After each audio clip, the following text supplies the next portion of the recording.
The Civil War was fought with strange, outdated tactics, and its battles involved children facing the enemy with drums, spies posing as slaves, and sailors operating primitive submarines.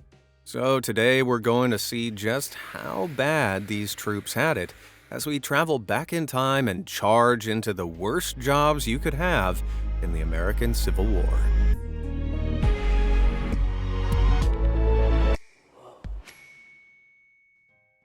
Subpar submarine. In 1861, 11 pro-slavery states tried to violently secede from the USA and form a new country called the Confederate States of America. The Unionist states in the North fought to stop them, and this led to a full-blown war that caused 620,000 American casualties.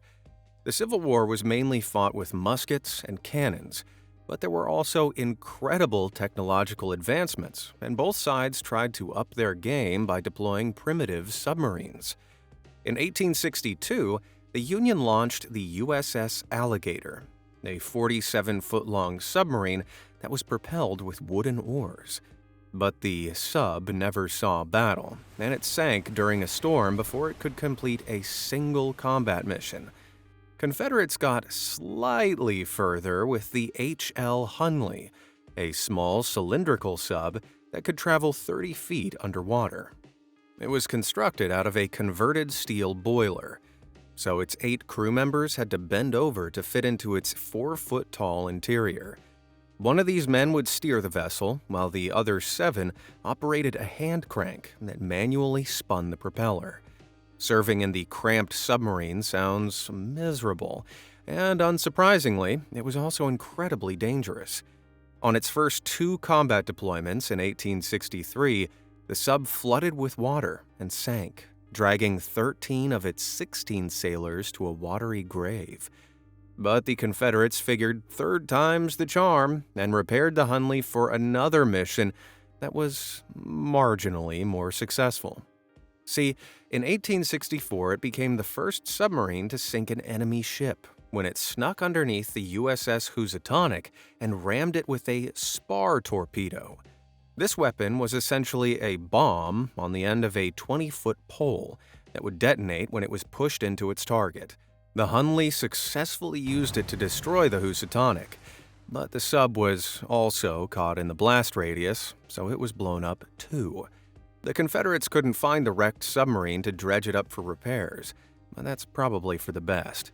Of the 24 people who served on board the Hunley, only 3 survived, and crouched down in that pitch-black tin can as the water started to flood must have been absolutely terrifying.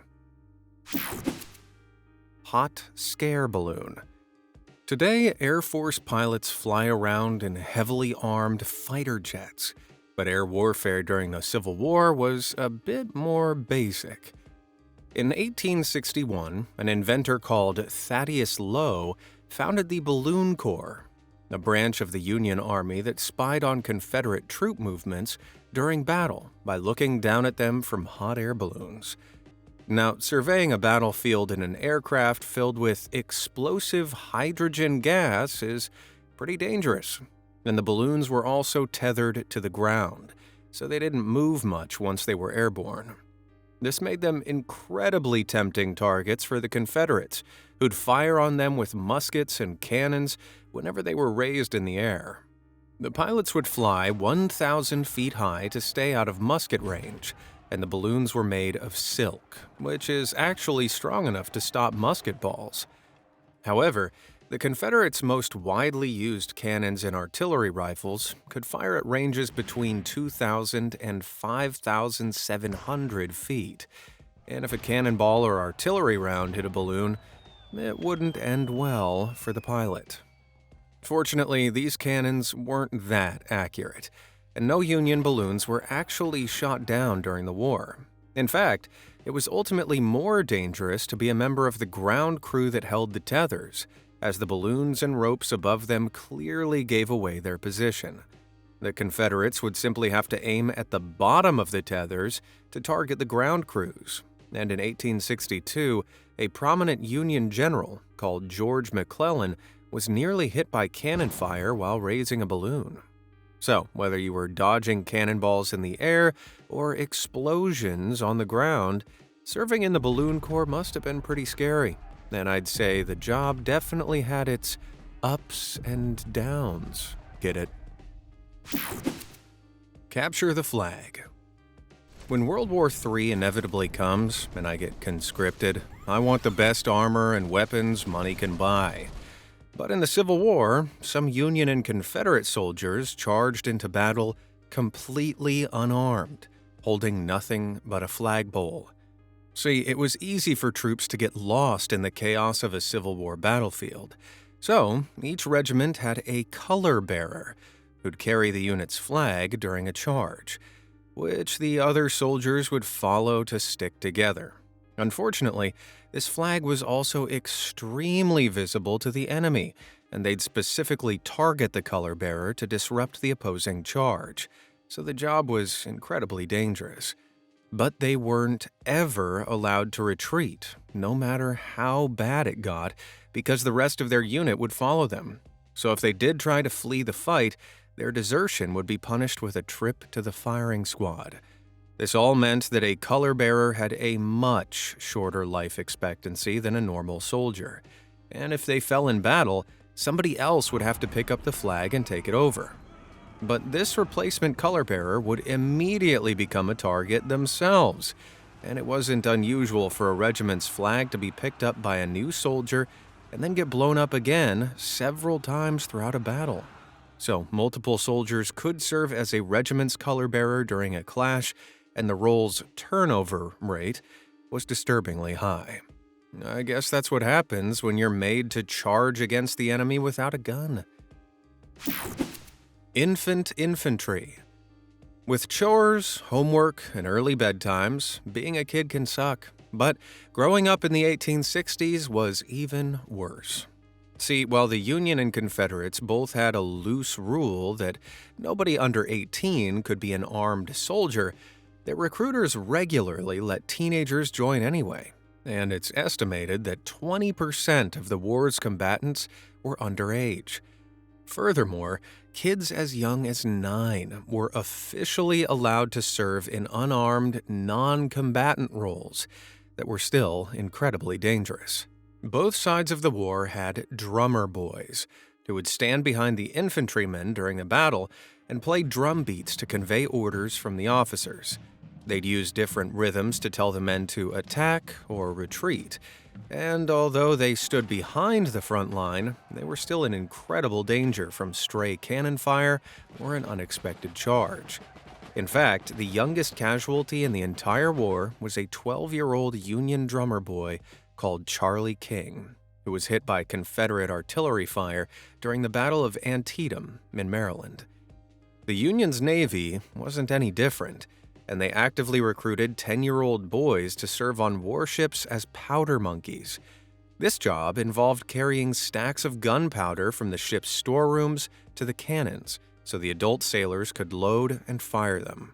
See, it was extremely cramped inside these boats, so it was difficult for grown men to move around them quickly. In contrast, the boys were small enough to easily squeeze through the ship's nooks and crannies, which sped up the process and increased each cannon's rate of fire. Tasking a 10-year-old with transporting a famously explosive material like gunpowder is pretty messed up, and a single spark could have immediately terminated the powder monkey's employment. Furthermore, the kids weren't even paid fairly, and their salary of $140 a month in today's money was half as much as the lowest-ranked grown-up sailors. Man, I guess the minimum wage job I had when I was younger wasn't so bad after all. Fixing the fuse. On June 15, 1864, the Union Army began the longest siege in American history, as they spent 292 days attempting to capture the Confederate city of Petersburg, Virginia. The Confederates had set up strong defensive trenches just outside the city, making a charge difficult. So, 10 days into the siege, the Union Lieutenant Colonel Henry Pleasants came up with an insane plan. as he ordered his men to dig a tunnel underneath the Confederate line, fill it with gunpowder, and blow the enemy up from below. After a month of digging, the 586-foot-long tunnel was filled up with 4 tons of gunpowder, and on July 30th, they lit the fuse and waited for the fireworks. But 45 minutes later, the gunpowder still hadn't gone off, so Pleasants demanded that 2 men volunteer to crawl through the explosive mine and check whether the fuse was still lit. It was a pretty terrible job offer, but incredibly, Sergeant Henry Reese and Lieutenant Jacob Doughty took up the call and started crawling through the tunnel, knowing that the gunpowder around them could ignite any second. As they reached the halfway point of the mine, they discovered that the fuse had broken, preventing ignition. So the men fixed the fuse, relit it, and crawled like hell to the exit as the spark raced toward the gunpowder behind them. They made it out in time and turned around to see a gigantic explosion that took 278 Confederate lives and left a 170-foot-long crater in its wake. As soon as the fire subsided, the Union soldiers charged into the crater, hoping to climb out the other side and advance to the Confederates' next line of defenses. But when they got there, they found it was too steep for them to climb back out again, and they were stuck in the hole. By this point, the Confederate reinforcements had started to arrive, so they simply stood at the crater's rim and shot down at the Union troops below like fish in a barrel. This resulted in a massacre, and the surviving Union soldiers were forced to retreat back to their original positions. By the end of the Battle of the Crater, there were 3,798 Union casualties and just 1,491 Southern casualties. This allowed the Confederates to strengthen their defenses and hold Petersburg for another 239 days, until the Union finally took it in the last week of the Civil War. So, while Reese and Doughty's death-defying crawl and futile charge into the Petersburg crater were undoubtedly 2 of the worst jobs during the war, Pleasants' plan didn't speed up the siege, and they were both ultimately pointless. Treacherous trains. Today, the military uses trucks and tanks to traverse the battlefield, but in the 1860s, steam trains were the fastest means of overland travel, so they were essential for transporting troops and supplies during the Civil War. Both armies built new military railways during the conflict, but they were huge targets, and working as a train driver was actually one of the most dangerous jobs around. Both sides regularly damaged the enemy's tracks to derail trains that passed over them. And they also attempted to directly raid enemy trains and set their carriages on fire. Trains were heavily guarded to deter these attacks, but in 1864 the Confederates came up with a plan to attack them more covertly, with a booby trap called the coal torpedo. This was a small bomb that would be painted with coal dust to disguise it as a lump of coal. Then it would be smuggled onto a Union train or steamboat and hidden in the coal storage near the engines. So when the driver shoveled coal into the furnace, the bomb would ignite and explode. Now, the Confederates actually failed to successfully smuggle a coal torpedo onto a train. But in 1864, they did manage to sneak one onto a Union steamboat called the Greyhound and sink the ship. The Union Admiral David Dixon Porter said this attack put Yankee ingenuity to shame, and from this point, Union steamboat captains and train drivers knew that each time they shoveled coal, they were at risk of exploding. This must have made the jobs pretty terrifying, and it definitely put me off choosing to be a train driver. Running guns. The Civil War was fought with muskets, but it was won with tactics. And one of the Union's boldest strategic moves was their Anaconda Plan.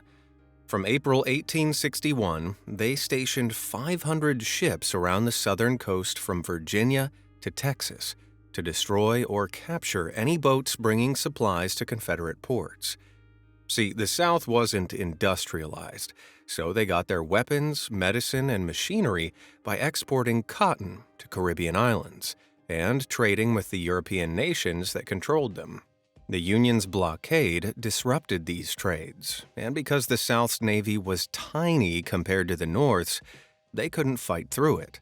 So instead, the Confederates started recruiting sailors as blockade runners, who'd use small, fast steamboats to sneak past the Union's web of patrolling warships. The runners painted their ships gray and sailed on moonless nights to decrease their chances of being spotted and blown up. This job was pretty terrifying, but the South heavily relied on these trades.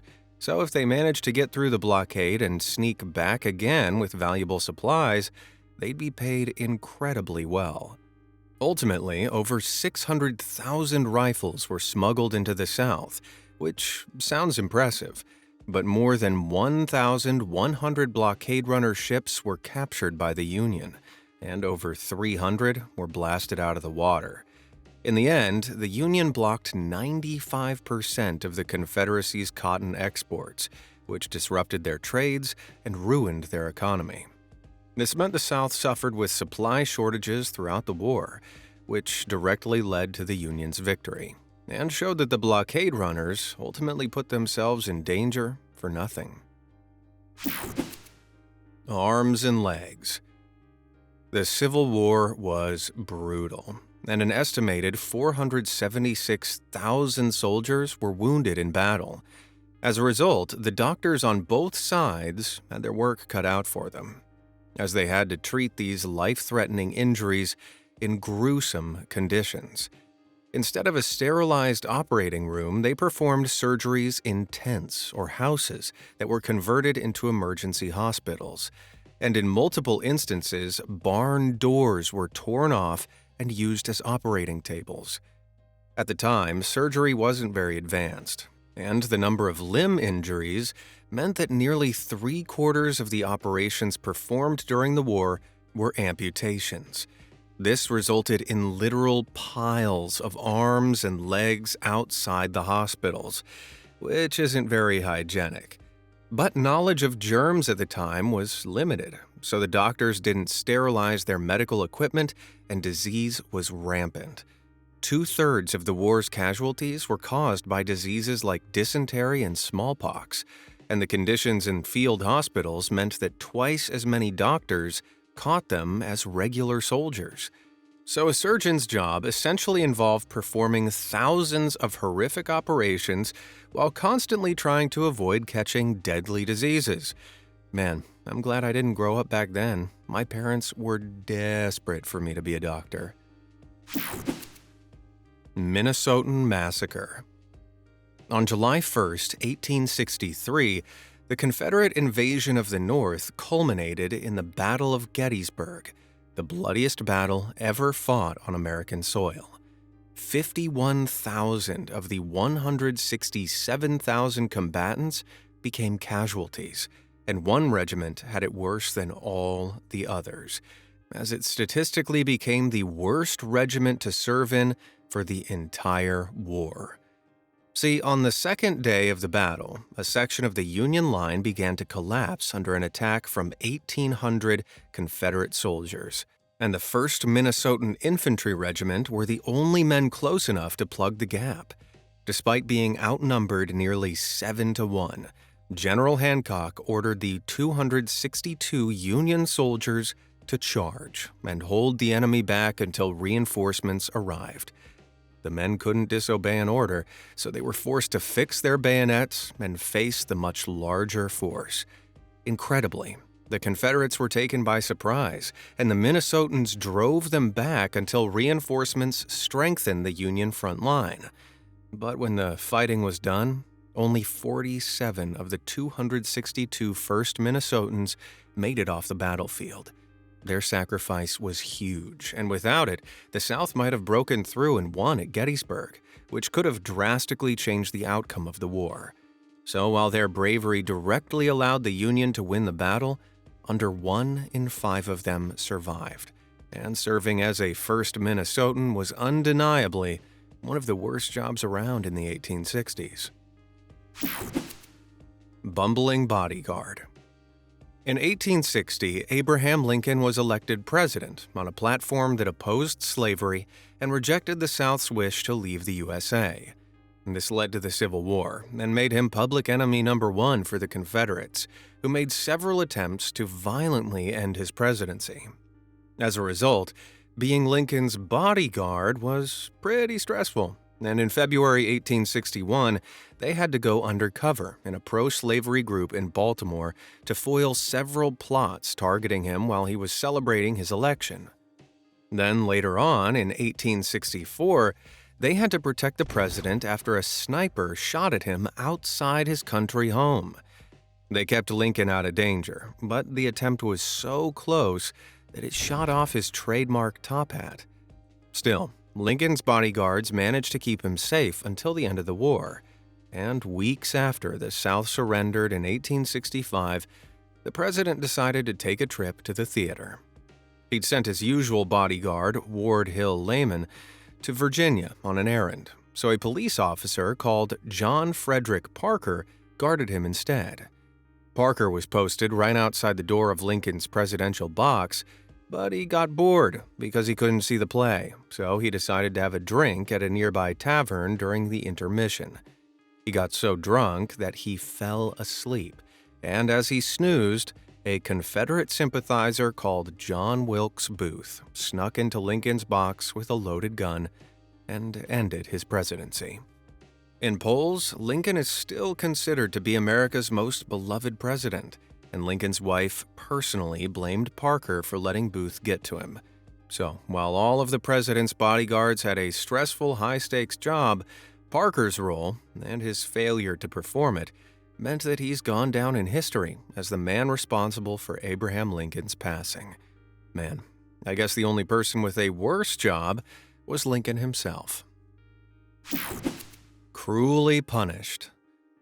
The Confederates were the first military force in history that regularly used landmines, so specialized mine-clearing tools didn't exist yet, and the Union had to dig them up by hand. This was one of the most perilous jobs in the entire war, and in 1862, a Northern lieutenant called Francis Tupper had his leg blown off after his horse stepped on a mine. General William Sherman was furious, and he was so disgusted by the South's use of these weapons that he thought the Confederates should dispose of the mines they buried. So, he gave his prisoners of war the terrible job of marching ahead of his army to either find the mines and dig them up with a shovel or set them off with their feet. In his memoirs, Sherman said that he could hardly help laughing as the terrified Confederate prisoners tiptoed down the road, which seems pretty cruel. But the Union were just as harsh with their own men, and both sides of the war disciplined serious crimes like desertion with a trip to the firing squad. Even minor offenses were cruelly punished, and if a soldier was caught stealing or drinking, they could be forced to wear something called a barrel shirt before being paraded around camp. That sounds pretty embarrassing, but hey, I'd rather throw on a barrel and face some public humiliation than take the job of walking across a minefield. Perilous picket. After a long day of fighting, Civil War soldiers must have relished the idea of setting up camp and dozing off in a tent. But each night, a group of 40 to 50 soldiers called pickets weren't allowed any rest, as they were stationed far away from camp, so close to the enemy that they could occasionally hear them speaking. The pickets were essentially guards that were tasked with keeping an eye on the enemy and watching out for any incoming attacks, but they were posted around half a mile away from their own camp, so if the enemy attacked without warning, they'd reach the isolated pickets before they could escape, and the guards would have to face the advancing army alone.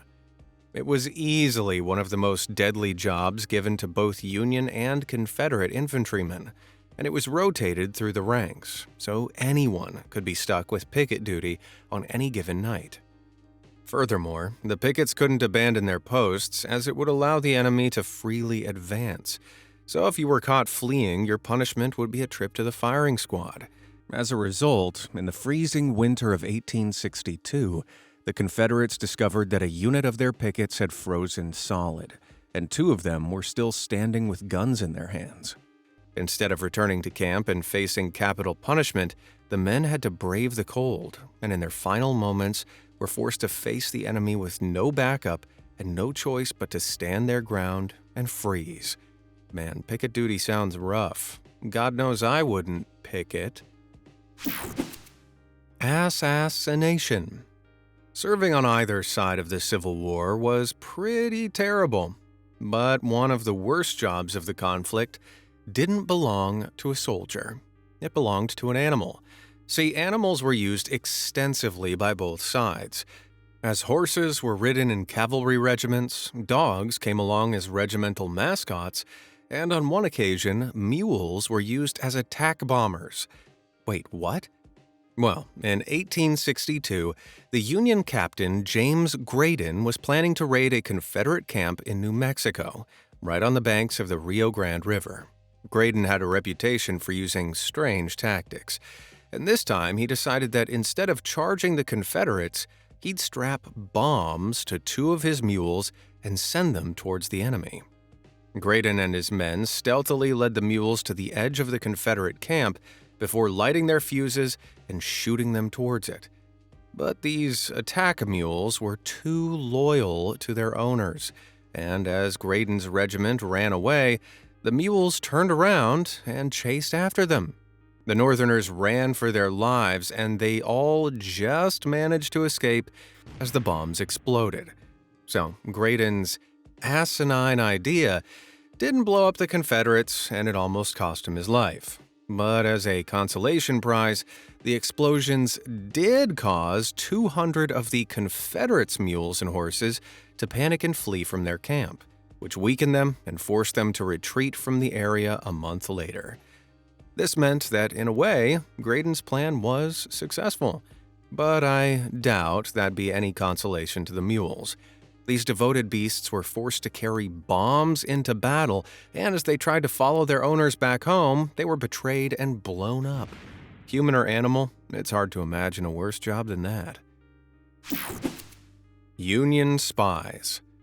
In Hollywood, being a spy involves driving sports cars and slamming martinis, but espionage during the Civil War wasn't so glamorous.